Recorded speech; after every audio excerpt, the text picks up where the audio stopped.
Good evening friends. Today we will discuss about Anti-Markovnikov's rule. In my previous video, you have already learned that Markovnikov's rule. Today we are going to learn opposite to that rule. Okay? Let us see what is this Anti-Markovnikov's rule.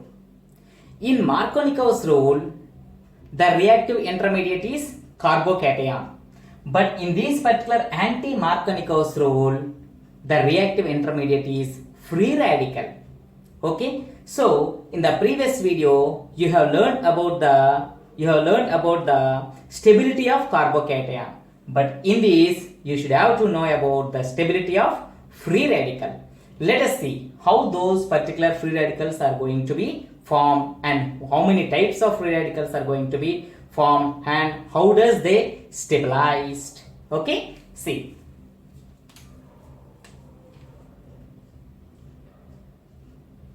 What is this called? It's a general alkene, is also called ethene. It is also called ethene. In the another case, I would like to take another example. CH2 double bond CH, CH3. This is propene. In the next case,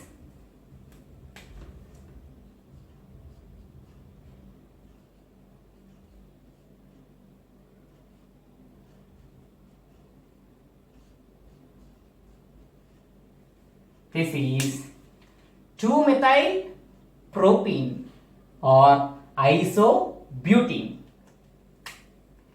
What is that? Isobutene. Okay. Now, what is the nature of these particular alkanes? Nucleophiles. So that's why these readily undergo react with electrophiles. But in this particular case, if any particular free radical come into the picture, what is that? Free radical means that has one unpaired electron. Free radical that has one unpaired electron. Okay, for understanding purpose I am going to write this FR, free radical. So now free radical always react with a free radical. So that's why sigma bond, pi bond. Double bond means one sigma bond and one pi bond. So which bond undergo cleavage? Usually pi bond, because it's very weak in nature. So pi bond undergo homolytic cleavage to yield their respective intermediates. In both the cases, in all the cases. So in this particular case, because it's a symmetric alkene, yes or no? Hence, whatever the intermediate is formed, that is same in the both the cases. Free radical, another free radical. That free radical react with this particular free radical to yield there is a bond between free radical and carbon. So anyhow, what was the intermediate formed here? It's another reactive intermediate that is called free radical. Okay, that free radical directly connected to how many carbons? One carbon. Hence it is primary free radical. In this particular case, same, after homolytic cleavage of the pi bond, this free radical either it may attack on center carbon atom or first unsaturated carbon atom. So there is a chances of formation of two particular free radicals.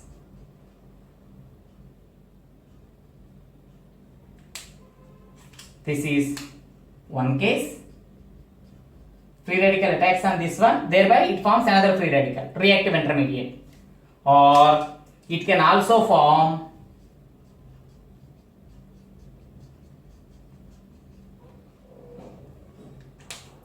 another free radical. This is another free radical, this is another free radical. What type of free radical it is? It is a secondary free radical. What is this? It's a secondary free radical. It's a primary free radical. In this particular case, after homolytic cleavage of pi bond, there is a formation of the free radical, that is CH2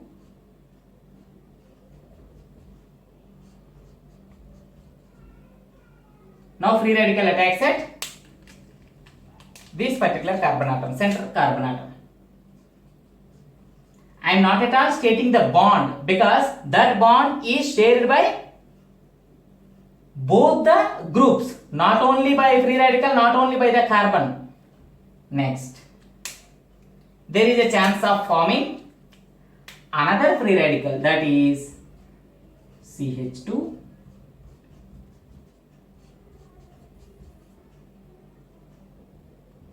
here, the free radical.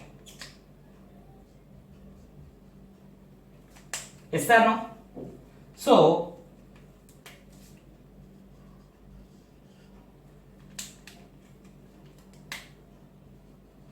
now you can tell me, in these particular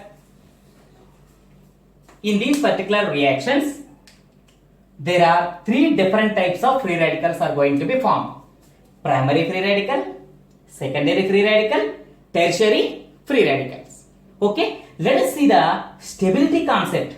Here the free radical is substituted by how many electron donating groups? Free radical means stable or unstable? Unstable. It is always looking for its octet configuration. So, how the octet configuration? Do you have any doubt regarding that? Already it has how many bonds here? It always looks for octet configuration. Then only it will be get stabilized. 1, 2, 3. 3 bonds means 6 electrons. Already one unpaired electron. So there will be how many electrons? 7 electrons. Is it deficit of electrons or rich of electrons? Deficit of electron to get the octet configuration. So the deficiency somewhat compensated by electron donating group. Here 1 bond, 2 bond, another bond hydrogen, same 7 electrons. But here the electron deficit carbon is get substituted by 2 electron donating groups. It is somewhat stable when compared with this one. In this particular case, it is a tertiary free radical. What about this one? It's a primary free radical. In this particular case, what is this one? It's a primary free radical. So, we have already discussed about the primary free radicals. Now I am coming to tertiary free radical. This tertiary free radical is bonded with 3 carbons. How many bonding electrons here? 6 bonding electrons and 1 unpaired electron. It is also looking for octet configuration, but that deficiency will be compensated by 3 electron donating groups. So here its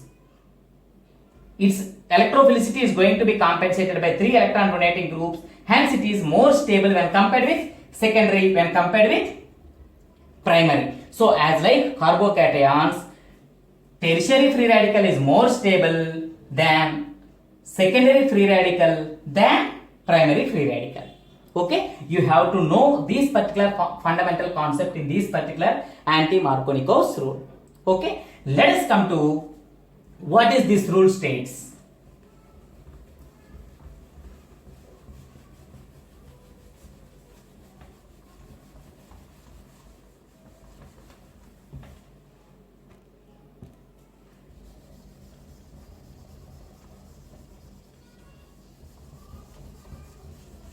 Okay.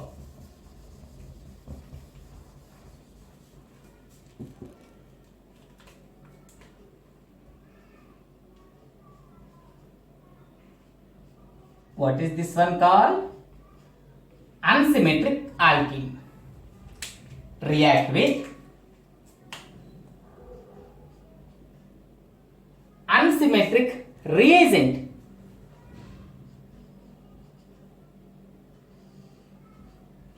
In the case of Markovnikov's rule, hydrogen attaches to the carbon which is having more number of hydrogens.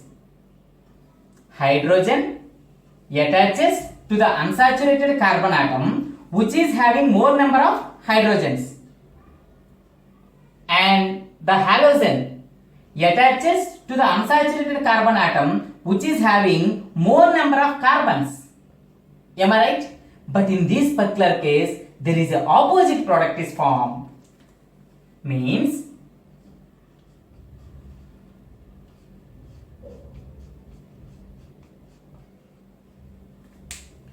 halogen attaches to the carbon atom having more number of hydrogens. Hydrogen attaches to the unsaturated carbon atom having more number of carbons. But this reaction only takes place in presence of peroxides. Peroxides. But in the Markovnikov's rule, there is no peroxide. It's a simple reaction without any catalyst. But in presence of peroxides, unsymmetrical alkene react with reagent, it is going to form the product just opposite to the Markovnikov's rule. So what type of peroxides? Those are all organic peroxides. You know very well about the peroxide bond.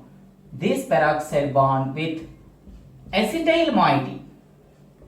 Hence it is called acetyl peroxide or acetic peroxide. Or instead of this methyl moiety, you can take phenyl moiety. That is called benzoic peroxide. What is this called? Acetic peroxide. Let us come to the original rule. Okay, what is that one?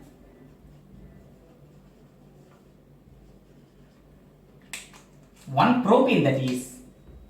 It is hydrogen bromide. Hydrogen bromide. To eat, simply it's a propyl bromide or bromopropane. Propyl bromide. Let us see the rule. Now I am telling about the Markovnikov's rule. Later on I will tell the Anti-Markovnikov's rule. What is Markovnikov's rule? When an unsymmetrical alkene react with unsymmetrical reagent, hydrogen or electrophile attaches to unsaturated carbon atom having more number of hydrogens. Nucleophile or halogen attaches to unsaturated carbon atom having more number of carbons. But in this particular case, now I am stating that Anti-Markovnikov's rule. When an unsymmetrical reagent treated with a reagent hydrogen bromide, hydrogen attaches to the carbon having more number of carbons. Bromine attaches to the carbon. What type of carbon? Unsaturated carbon having more number of hydrogens in presence of peroxides only. Again I am telling you the rule. When an unsymmetrical reagent treated with hydrogen bromide, hydrogen attaches to unsaturated carbon atom which is having more number of carbons. Bromine attaches to unsaturated carbon atom having more number of hydrogens in presence of peroxides. Hence, this one is also called peroxide effect. What is that called? Peroxide effect. This was developed by a scientist called Karasch. Hence, this effect is also called Karasch effect. Previously, Markovnikov's rule, because Markovnikov has developed that fundamental concept. But this was developed by Karasch in presence of peroxides. Hence, this effect is also called peroxide effect. What is this rule? When an unsymmetrical reagent treated with hydrogen bromide, hydrogen attaches to unsaturated carbon atom having more number of carbons. Bromine attaches to unsaturated carbon atom having more number of hydrogens in presence of peroxide. But this reaction mechanism is somewhat different when compared with Markovnikov's rule. Okay, better concentrate well.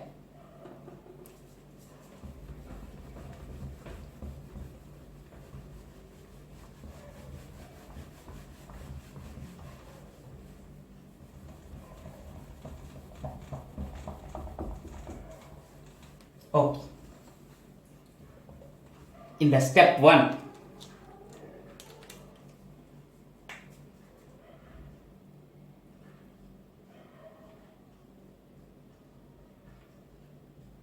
what is this?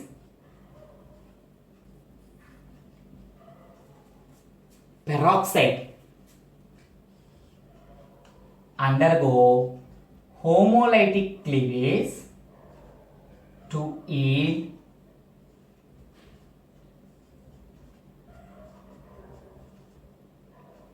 acetate free radicals. Peroxide undergo homolysis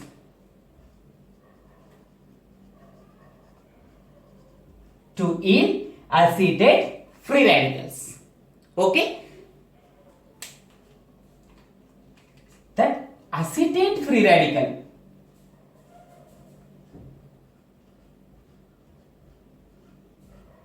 highly unstable. Okay?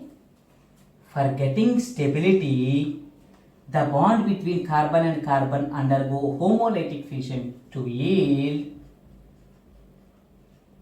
methyl free radical plus carbon free radical, oxygen free radical. See, double bond O, carbon dioxide. In the same manner, this one also. Acetate free radical undergo stabilization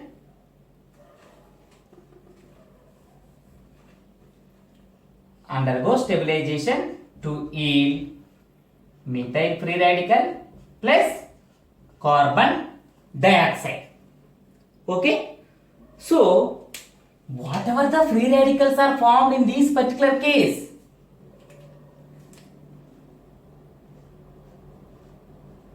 that methyl free radical in presence of our reagent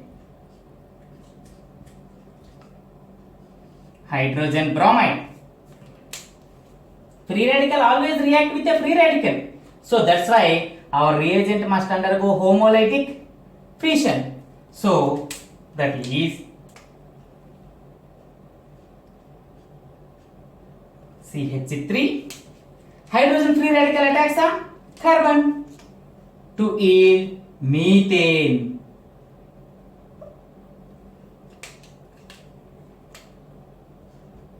Plus bromine free radical is formed. In the same manner, this methyl free radical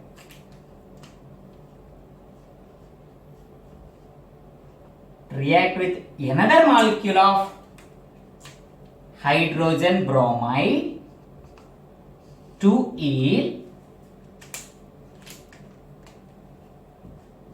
methane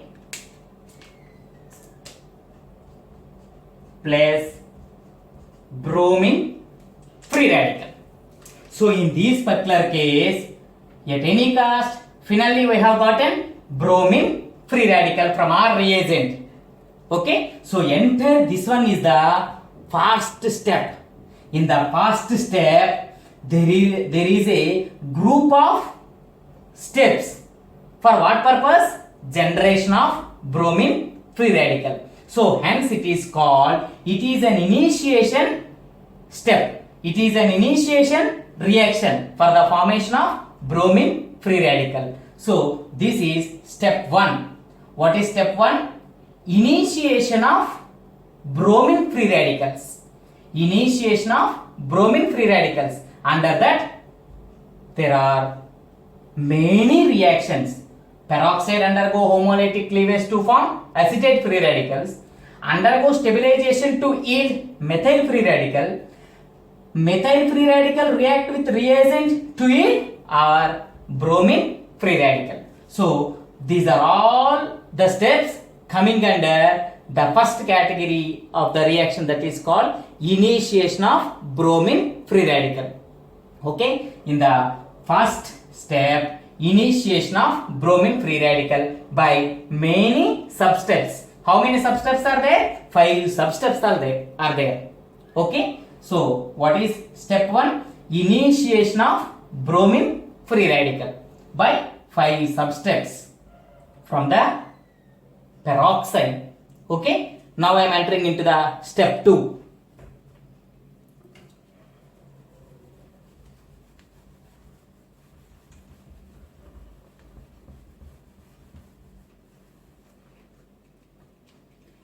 In the case of step 2, whatever the alkene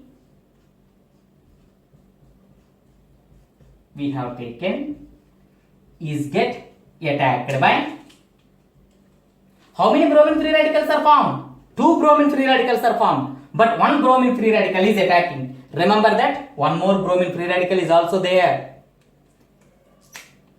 Bromine free radical. Now these pi bond undergo cleavage, as like in our discussion which was started in the beginning itself. Pi bond undergo homolytic cleavage to yield free radicals.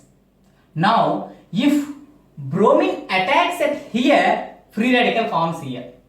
If bromine free radical attacks at first carbon atom, free radical forms at middle carbon atom. Thereby secondary free radical is going to be formed. Which one is the stable one? Secondary free radical. If bromine attacks here, secondary free radical is formed. If bromine attacks here, primary free radical is formed. Which one is the stable one? Secondary free radical. So that's why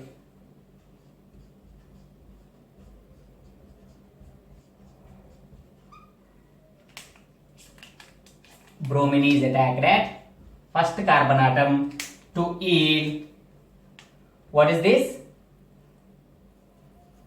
Secondary free radical. Am I right? Now, our secondary free radical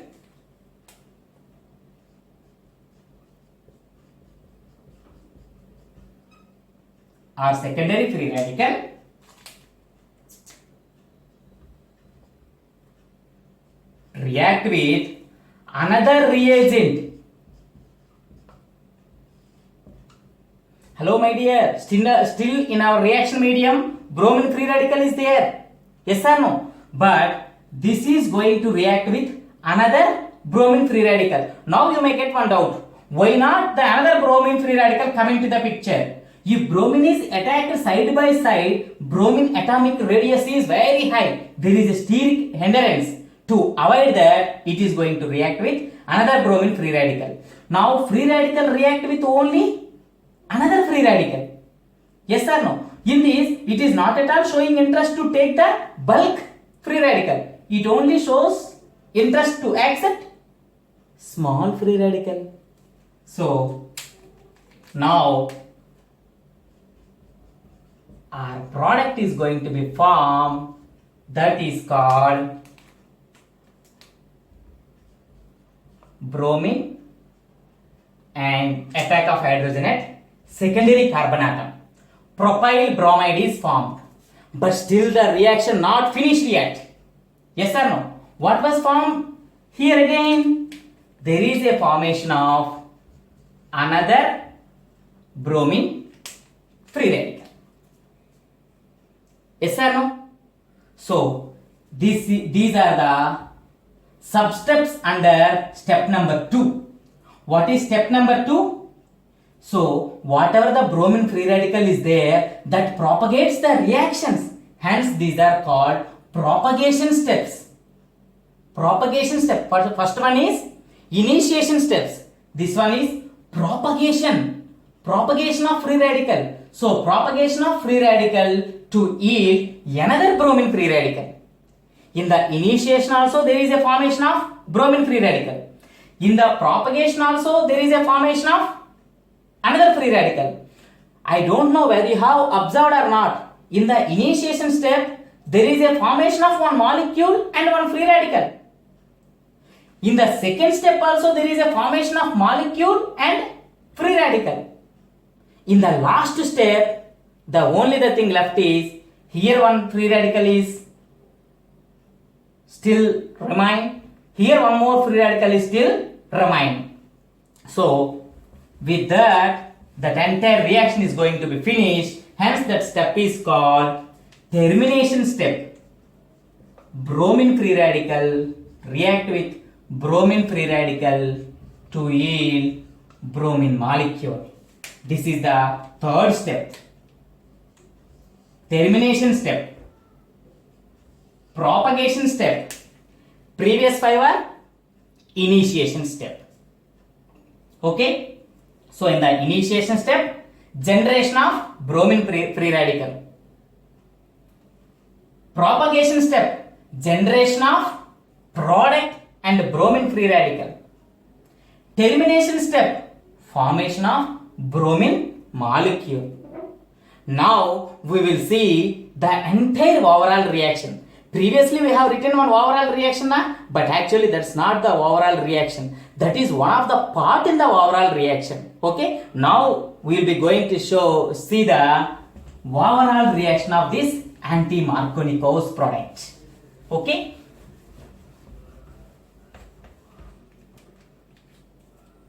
See.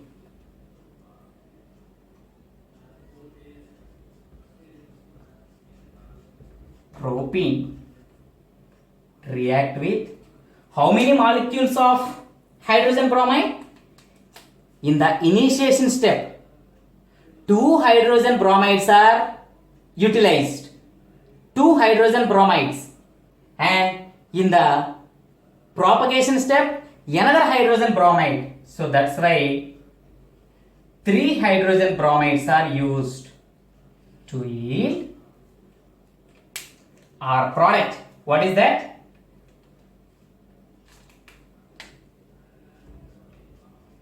Bromopropane.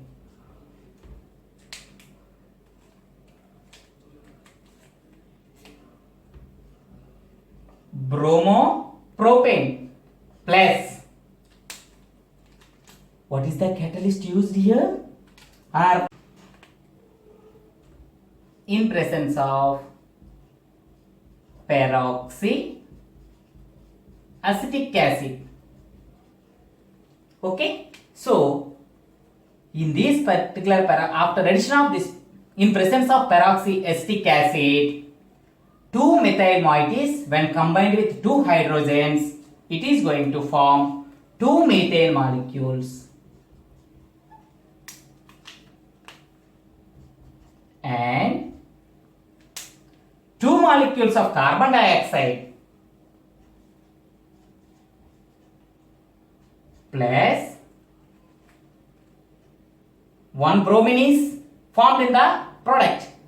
Another 2 bromines are going to be eliminated in the form of bromine molecule.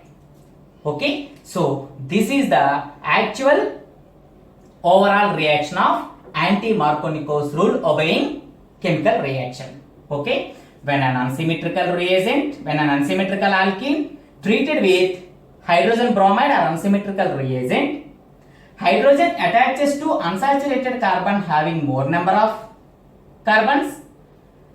Bromine attaches to unsaturated carbon atom having more number of hydrogens, along with 2 molecules of methane, 2 molecules of carbon dioxide and 2 molecules of 2 atoms of similar atoms bromine molecule is formed. So you can take any peroxy acid in this particular case, either peroxyacetic acid or peroxybenzoic acid or peroxysulfuric acid also you can take. Okay, so this is the Anti-Markovnikov's rule obeying chemical reaction. Okay, thank you.